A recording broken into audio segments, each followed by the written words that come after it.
আরে আমরা যেন মহারাজের কাছে ফেল না, কিছু একটা করতেই হবে। আমার মাথাটা গরম হয়ে যাচ্ছে। গোপালের মতন রাজসভার ময়লাকে যতক্ষণ না ফেলা যাচ্ছে ততক্ষণ আমার মাথা জ্বলন্ত কয়লা হয়েই জ্বলবে। পণ্ডিত মশাইয়ের মাথায় একটা বুদ্ধি আছে মন্ত্রী মশাই। আপনি যদি সেই অনুযায়ী উঁচির কাজ করেন তাহলে বেটা গোপালের কপালে দুর্গতির সীমা থাকবে না। এই কি বুদ্ধি, কি বুদ্ধি? আপনি বরং এই ব্যাপারে পণ্ডিত মশাইয়ের সাথে একবার আলোচনা করে নিন। আমি চলি, কেমন? আমি চলি। হ্যাঁ হ্যাঁ, এসো এসো এসো এসো।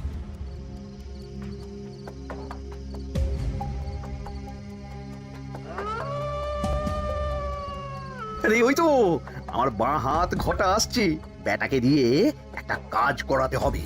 এ কি মন্ত্রী মশাই, আপনি এখানে দাঁড়িয়ে কি করছেন? এই একটা গুরুত্বপূর্ণ ব্যাপারে কথা বলছিলাম।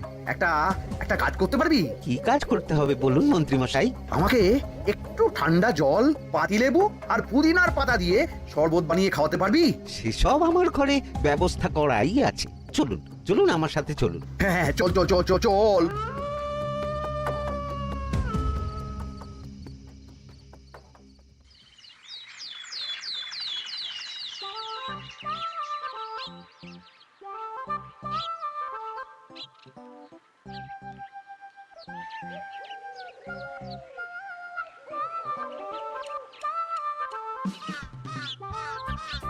কি ব্যাপার পণ্ডিত, এত গুম মেরে আছো কেন? সকাল সকাল গিন্নি খুব বকেছেন মনে হচ্ছে। গিন্নির বাক্য সুধায় কান ভরে গেছে, আর কিছুই কানে ঢুকছে না। আরে দাঁড়াও দাঁড়াও পণ্ডিত, দাঁড়াও জ্যোতিষী। পণ্ডিত তো আমার কথা শুনতেই পেল না মনে হচ্ছে। তুমি তো দূর থেকে বলেছো, আমি তো বলেছি পাশ থেকে, তাতেও শুনতে পাইনি। কানের পোকা হলো নাকি? কি গো পণ্ডিত, ব্যাপার কি? কেমন বুঝছো? এ তো ভয়ানক কর্ণকোষ্ঠবদ্ধতার লক্ষণ। তুমি কচু বুঝেছো? আমার হয়েছে কর্ণগোপাল, তোমাদেরও হতো, কিন্তু তোমাদের দোকান কাটা বলে হয়নি। তুমি আমাদের অপমান করছো। তোমাদের অপমান বোধ থাকলে কোনো শব্দই কানে ঢুকতো না, শুধু একটাই শব্দ কানে বাজতো, গোপাল গোপাল গোপাল। এবারে রাজসভায় কিভাবে হেনস্থা হতে হলো মনে নেই? মহারাজ, একটা ভিক্ষা আছে। ভিক্ষার জন্য কৃষ্ণনগরের রাস্তাই সবচেয়ে উপযুক্ত জায়গা গোপাল, তুমি বরং সেখানেই যাও। মন্ত্রী, মন্ত্রী মশাই ঠিকই বলেছেন মহারাজ। যে যার নিজের জায়গা থেকে কথা বলে। কুকুর বলে ভৌ ভৌ, বেড়াল বলে মিউ মিউ, কাক বলে কা কা। মন্ত্রীর ভিক্ষার জায়গা কৃষ্ণনগরের রাস্তা, আর গোপালের ভিক্ষার জায়গা মহারাজ কৃষ্ণচন্দ্রের দুয়ার। বলো কি ভিক্ষা? বাড়িতে পুজো আছে মহারাজ, খরচা অনেক, কিছু ঋণ আবশ্যক। যদি 100 মোহর। ঋণ তোমাকে আমি দিতে পারবো না গোপাল। পুজো উপলক্ষে তোমাকে আমি 100 মোহর দিলাম। মহারাজ, আমিও ঠিক এই কথাটাই বলতে যাচ্ছিলাম। আমরাও তাহলে বাড়িতে পুজো করব। পুজোর জন্য আমাদের অনেক খরচ, তাই যদি... অবশ্যই অবশ্যই, কত ঋণের প্রয়োজন খাজাঞ্চির কাছ থেকে নিয়ে নিও, সুদটা আমি মাফ করে দিলাম। মহারাজ, গোপালকে দান আর আমাদের ঋণ? হ্যাঁ, কারণ তোমরা নিজেরা খাবে, কিন্তু গোপাল অন্যদের খাওয়াবে।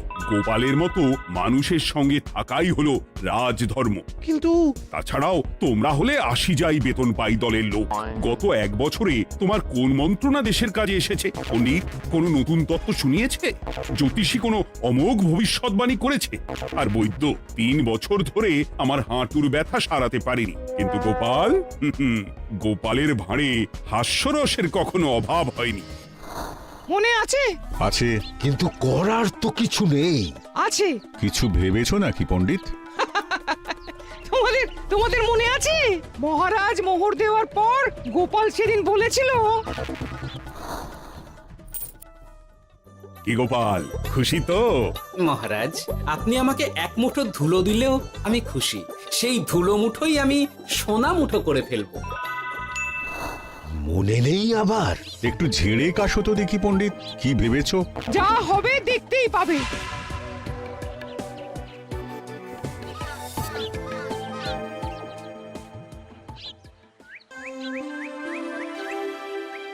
মহারাজের জয় হোক, মহারাজের জয় হোক। ওরে বাবা, এই যে সকাল সকাল চান করে ঠান্ডা লেগে গেল মনে হচ্ছে। মহারাজ, ওই কবি গান উপলক্ষে গত মাসটা আমি কৃষ্ণনগরের কোণে কোণে ঘুরে বেরিয়েছি। প্রজাদের মধ্যে একটা অসন্তোষ আমি লক্ষ্য করেছি মহারাজ। অসন্তোষ? আমি তো জানতাম আমার শাসনে প্রজারা সুখে আছে। সুখে তারা ভাসছে মহারাজ, কিন্তু একটাই অসুখ, তারা মহারাজের দর্শন পায় না। তারা মহারাজের পদধূলির জন্য আকুল হয়ে আছে, মহারাজের দর্শন পাওয়ার জন্য চাতকের মতো অপেক্ষা করছে। চিত্রকরকে দিয়ে চিত্র অঙ্কন করিয়ে বিলি করে দিলেই হলো।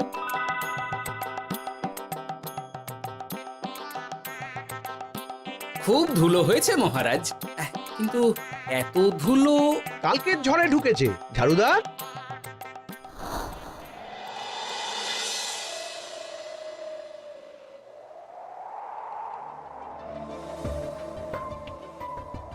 এই সুযোগ, রাজসভা ফাঁকা, এমন ঝড় যে পেয়াদারাও বাইরে নেই। কাজটা সেরে ফেল, বুঝলি? কিরে, কাজটা কর।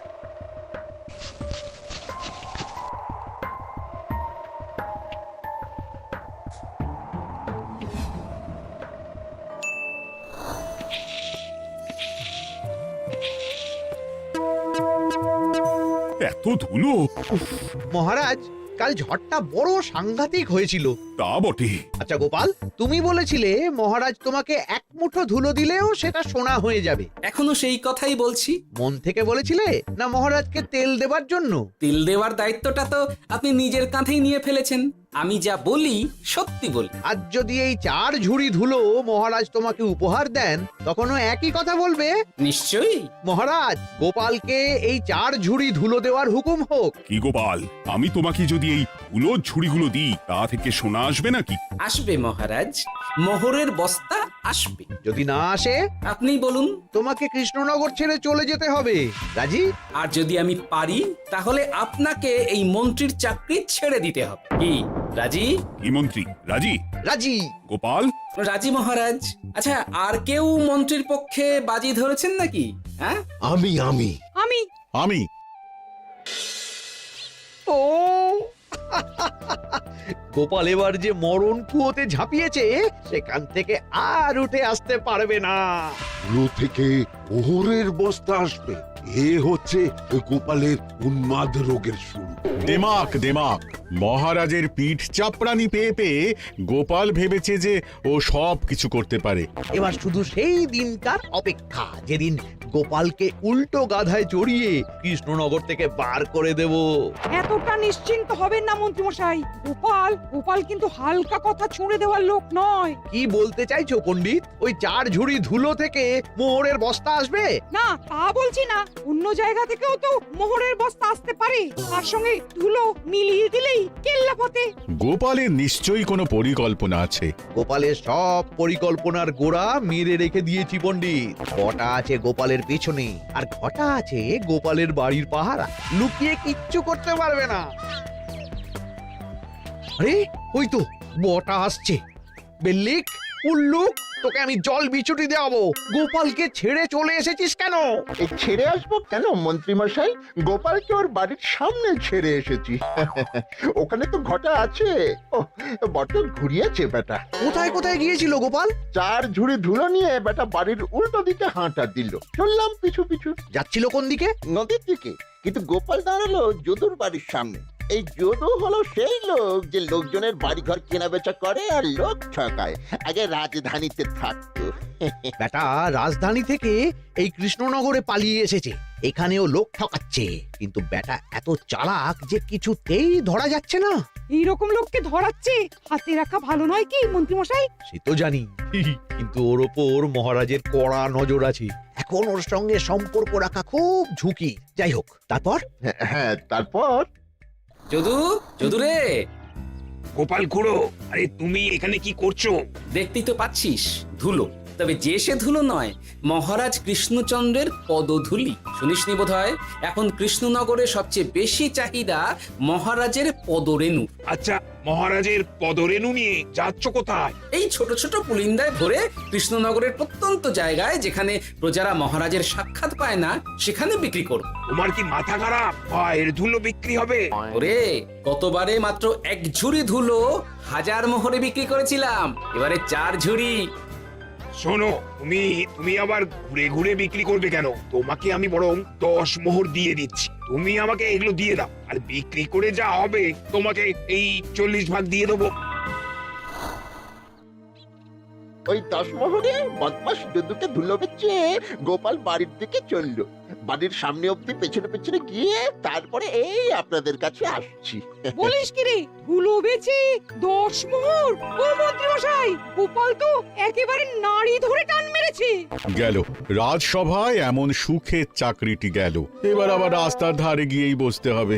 এবার নবাবের দরবারে জায়গা আছে কিনা খোঁজ করি গিয়ে। ধ্যাত্তেরি, 10 মোহর আর 1 বস্তা মোহরের মাঝখানে অনেক রাস্তা, সেই রাস্তায় আমি লোক বসিয়ে রাখবো। আরে আরে, ওই তো তোমার ঘটা আসছে। এই, তুই গোপালের ঘরের পাহারা ছেড়ে এলি কেন? গোপাল নেই নেই নেই নেই নেই নেই।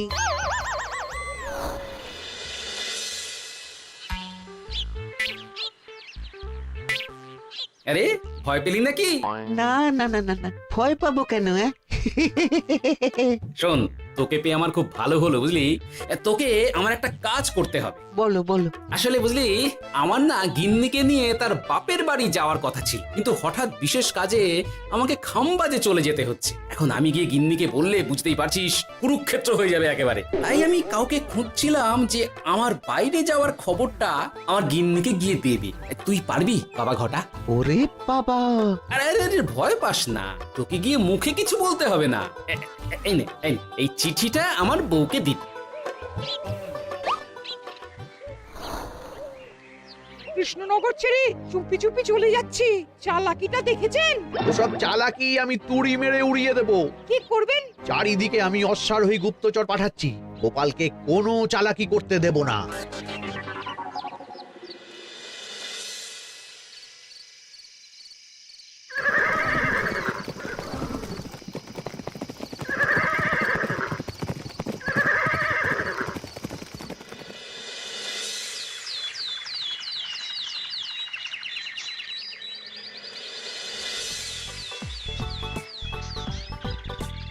অং বং পিং পং। হ্যাঁ, ওরে বাপ রে, এ আবার কি বলে? মানে বুঝতে পারিলে না? অং বং পিং পং অর্থাৎ আইসো আমার নিকট বিদেশি জাদু শরবত আছে, ইহাতে তৃষ্ণা নিবারিত হয়, শক্তি বৃদ্ধি হয়, ঘুম ভালো হয়, সম্পর্কের উন্নতি হয়, জামা কাপড় ফর্সা হয়, তু শব্দ না করে সকাল সকাল কষ্ট পরিষ্কার হয়, মূল্য মাত্র 1 মোহর। বোঝো, ওইটুকু অং বঙ্গের মধ্যে এত কিছু? ঠিক আছে, তা দাও দেখি, আপাতত টেস্টটা তো মিটু, বাকিগুলো পরে বোঝা যাবে। আহ, বড় ভালো খেতে তো। ঠং ঠং অর্থাৎ শক্তি বৃদ্ধি হলো। হ্যাঁ, মনে হচ্ছে গায়ে যেন 2 গুণ বল পাচ্ছি। কি হয়েছে ভাই? এ কে? এ ভিন দেশ থেকে জাদু শরবত নিয়ে এসেছে গো। জাদু শরবত? ভিনদেশ? একেবারে বহু ভুজা শরবত। খেলে তেষ্টা যাবে, গায়ে জোর হবে, ঘুম হবে, সম্পর্ক ভালো হবে, জামা কাপড় ফর্সা হবে, সকালে হ্রাস করে পেটও পরিষ্কার হবে। সে কি? দাও গো ভাই, আমাকেও দাও। গুড় জল, সঙ্গে একটু ভাজা মশলা, আমচুর আর বিট নুন, শুদ্ধ দেশি জিনিস, জানলে কেউ ছুঁয়েও দেখতো না। কিন্তু একটু বিদেশি গন্ধ দিতেই একেবারে হট্ট মেলা। আরে, তোমরাও এসেছো দেখছি। সং সং শঙ্কা, লং লং লঙ্কা। মানে? অর্থাৎ এই শরবত খেলে আর শঙ্কা নাই, বুদ্ধি লঙ্কার মতন ঝাল হয়ে যাবে। তারপর ডং ডং ডঙ্কা, টং টং টঙ্কা, ফাইন ফাইন, অর্থাৎ টাকা আসবে আমার কাছে।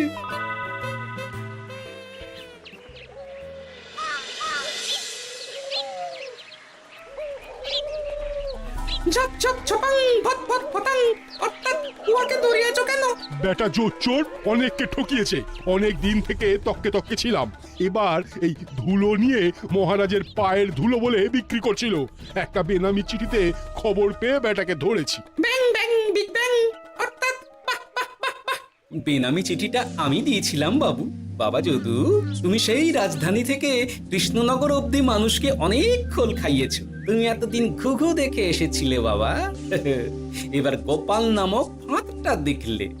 কতবার বলবো এইসব ধুলো আমি গোপালের কাছ থেকে কিনেছি। যা বলার ওই বিচারের সময় মহারাজকে বলবি। চল চল চল চল চল।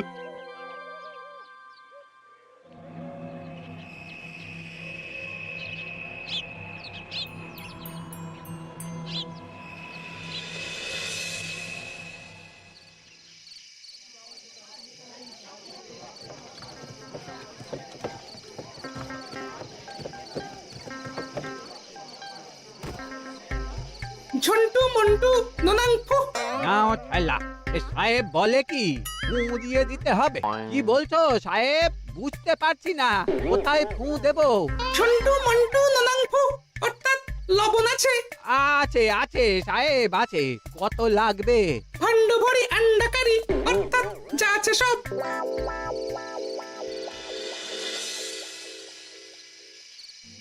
ব্যাস, মোটামুটি আশেপাশে সব দোকানের নুন এখন আমার জিম্মায়। এবার আসল মজা শুরু হবে।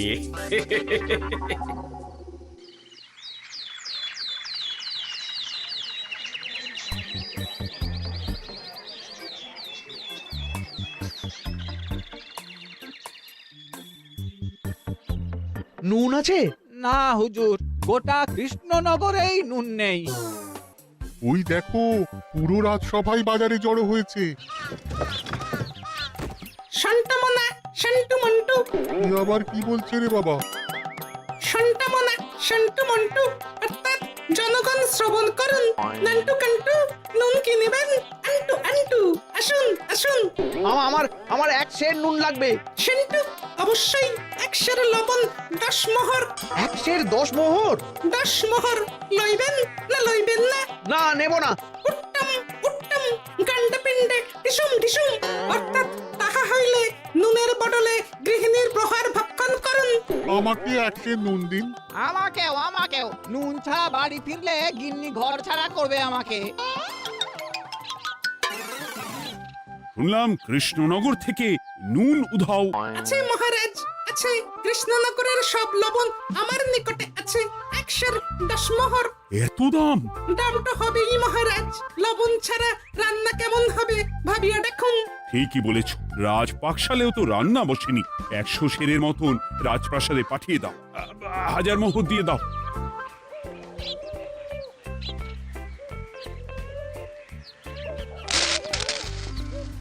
ব্যাস, 1 বস্তা মোহর হয়ে গেছে। গোপাল?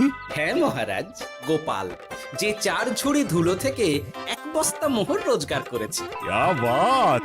চলো রাজসভায়, পুরো গল্পটা শুনতে হবে। সকলেই এসো তাহলে রাজসভায়। কিন্তু মহারাজ, যারা বাজি হারলো তাদের তো চাকরি গেছে, তো তারা রাজসভায় যাবে কি করে? ঠিক ঠিক ঠিক বলেছ। আর যারা বাজি হারলো তারা বাদ, বাকিরা চল। এই সেরেছে, গোপাল তো আবার বাজি মেরে দিল। ও মহারাজ, আমাদের দেখুন। ও মহারাজ, আমাদের দেখুন। ও মহারাজ।